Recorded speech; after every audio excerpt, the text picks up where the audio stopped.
J'aimerais, si vous le permettez, associer à mes propos, évidemment, tous les élus qui portent, en tout cas qui accompagnent ce vœu, mais également Jean-Pierre Bataille, Christophe Coulon, qui ont particulièrement, en tout cas, été présents sur ce sujet depuis que nous a été annoncée la fermeture de ces services de contrôle aérien. Simon a abordé plusieurs points. J'aimerais peut-être revenir sur 3 points. Le premier, c'est l'enjeu économique de ou des conséquences, en tout cas économiques, de cette fermeture annoncée. On le sait aujourd'hui, de tels équipements, puisqu'on parle bien des aéroports de Merville-et-Trême, mais également de Méholt, ont un véritable impact en termes de rayonnement sur notre région. Et donc, il s'agit surtout d'être très vigilant là-dessus.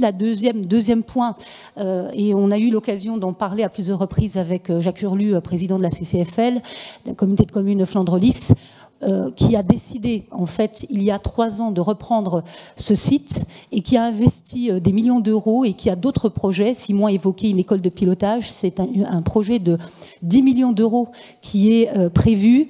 Et il ne s'agit pas aujourd'hui, particulièrement dans le contexte budgétaire dans lequel nous sommes, où on compte chaque denier, de balayer tous les investissements qui ont été faits et qui doivent être faits.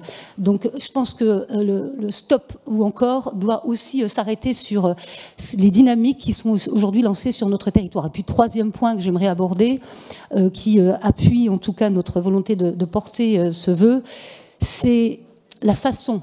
Donc il y a le fond et il y a la forme. Et c'est la façon dont a été menée ce manque de concertation, je vais dire plutôt comme cela, puisque j'ai en tête une réunion à laquelle nous avons participé fin décembre avec les élus locaux, une réunion soi-disant de concertation. Il s'agissait de tout sauf de concertation, puisque c'était une réunion pendant laquelle on nous a annoncé de but en blanc la fermeture. Et ce que souhaitait la DGAC, la Direction Générale de l'Aviation Civile, c'était surtout de parler de l'après, ce sur quoi nous étions évidemment, bien sûr, opposés. Donc pour cette raison, le groupe UDI ne votera pas ce vœu. Merci.